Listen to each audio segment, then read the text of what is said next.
Set the septum purge flow to 3 mils a minute, then allow the inlet pressure to stabilize. The total flow should be approximately 60 mils a minute. You may have to adjust the inlet pressure to achieve your set points of the column flow. Press the prep run to shut off the purge valve. This is the split vent flow. And then change the inlet configuration. You may have to press it twice if your GC is not ready.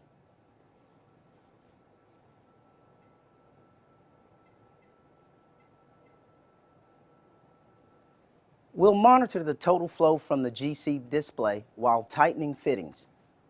If the total flow is much greater than 10 mils a minute, there's a leak or your column settings are not accurate.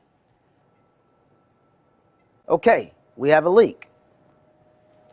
Tighten the fittings and watch the total flow reading.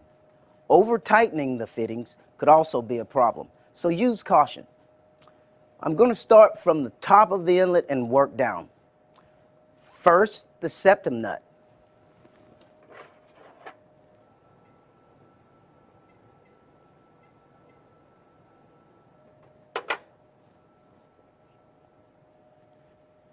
Next, the closure to the liner, that yellow little lever that we did.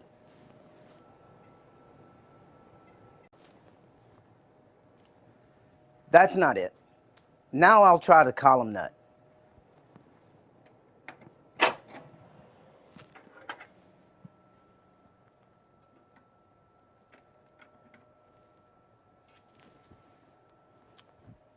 Okay, there we are. You see how the total flow has dropped to less than 10 mils a minute? This is probably good enough for our example. Oh, one more thing. What we did was the manual way to run the test. If you're lucky enough to be using LabAdvisor, you could select the appropriate GC and run the prep run leak check.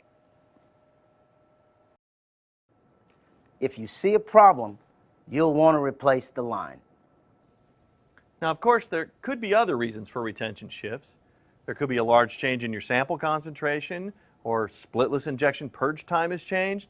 Sometimes, if you have a large change in your sample injection concentration, it will manifest also as a retention time shift. The column becomes overloaded, and so the solute cascades forward, giving an earlier retention time than expected. Just check your inlet flows, injection settings, syringe size. Just make sure nothing has changed, which would cause an increase in sample injected. If it was working before, it should work again, if nothing's changed. But if you now have a higher concentration in the sample than you dealt with before, you may need to dilute the sample to get it into your working concentration range. It is also possible that your solvent may have something to do with the retention time shift. You'll typically see this with a splitless injection because of the reverse solvent effect. We've already talked about this in another section, so I won't repeat it here. Look for part 4 on tailing peaks to hear more about it. If your splitless injection purge time has changed for some reason, you could see a shift in retention as well. Check to see that all the settings are correct, and if needed, change them. Lastly, the obvious reason for retention time shifts would be a change in temperature. This can be tricky since in a temperature program run, which is what most analysts are doing, any change in flow is also a change in temperature. If you're going faster or slower with the flow and changing temperature at the same time, then the compounds you're chromatographing are going to be experiencing different temperatures.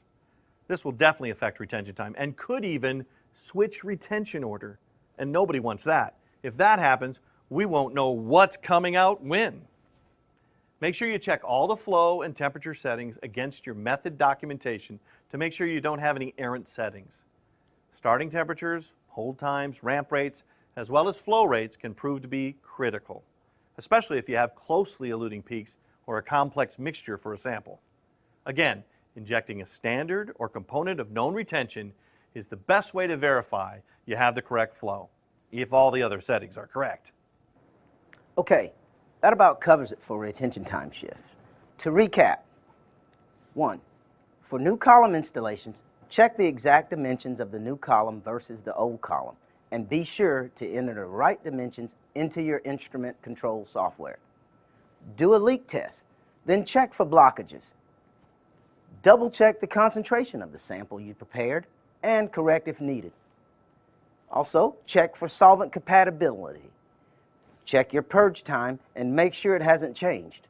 And finally, check all of your flows and temperature settings against your documentation. We're making our way through all these common GC troubleshooting issues that we see. Next, let's look at changes in peak size and loss of sensitivity. Lots to discuss there too. Okay, let's get to it.